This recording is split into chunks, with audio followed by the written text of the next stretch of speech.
Hello folks, it's your boy Quan here. I'm going with another nerdy little episode. I observed this and it's kind of baffling to me in a way, which is no one's not talking about the fitness of the characters in Gears of War. Let's examine that. That's really serious. I mean, I've seen the Pioneer and Jack's Blade talk about, some games, shout outs to them because they're like very inspirational to me when I come to approaching content like this, fitness content in a nerdy spin. But what I found very weird was that no one touched up much on Gears of War, which is, if you haven't, remember that's like one of the best games for Xbox. I mean, granted, I heard from some people that it's taking a little bit of a turn, and just to let you know, I'm a little bit late on the Gears of War gameplay. I'm just now about to finish Gears of War 4 and about to go into Gears of War 5, so I might be starting to see what people are kind of talking about. But I'm focusing on pretty much the original OG3, which means I'm trying to focus on the original OG crew, which would be 4 big dogs: Phoenix, Dom, Cole, and Bard, with some other notables.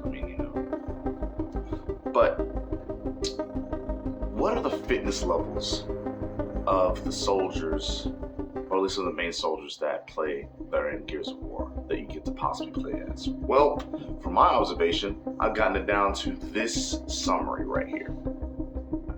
They have the strength, the muscle of a football or rugby player that is very experienced, with MMA basics, advanced firearm knowledge and tactics, and parkour basics. So why did I come to that?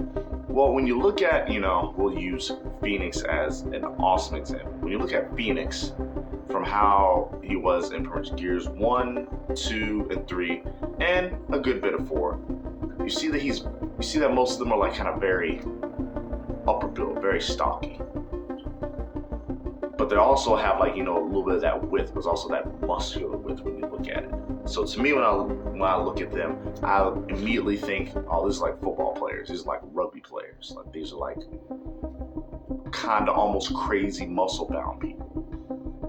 But for them to be known in combat, to be able to know how to throw fisticuffs and stuff, they have to know, probably in this day and age, or in that pretty much in that realm, they've probably been at least experienced in some MMA basics.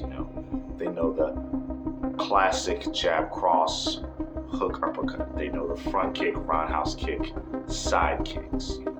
They know pretty much how to get in close, just as much as they know how to pretty much keep somebody away from them. They know the MMA basics.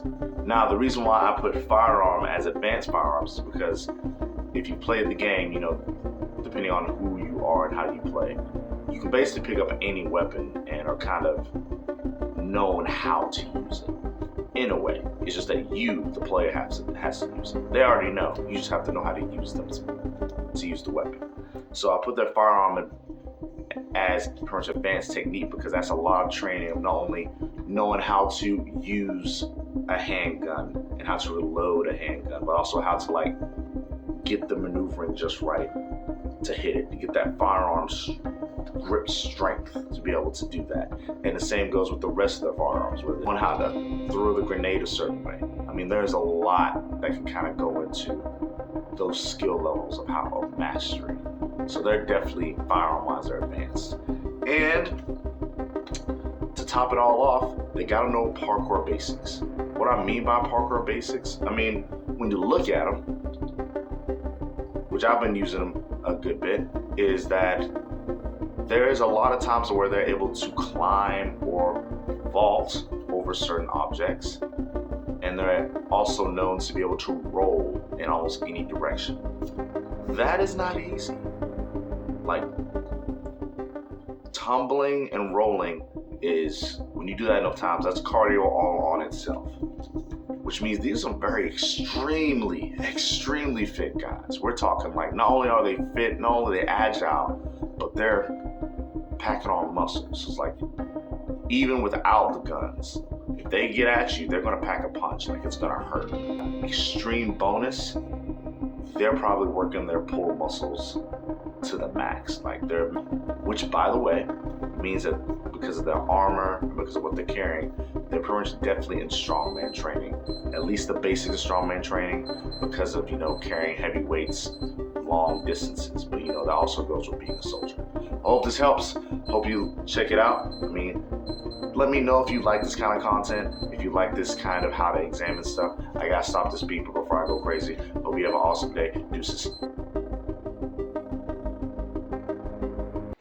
Oh, that reminds me, before you leave, if you're wondering one of the ways you can do to kind of supplement all this training, I should also specify that pretty much with MMA tactics, they can also potentially be a very skilled wrestler that can do this stuff. Which brings me to mind that if you feel that you want to see what that kind of training would look like all rolled up into one, I would say Buff Dudes, another YouTuber that I'm shout out to y'all, that they did, or that they pretty much did a program that is known by Brock Lesnar that he did while he was in his MMA times. We're probably still doing a lot of MMA times. Check that out.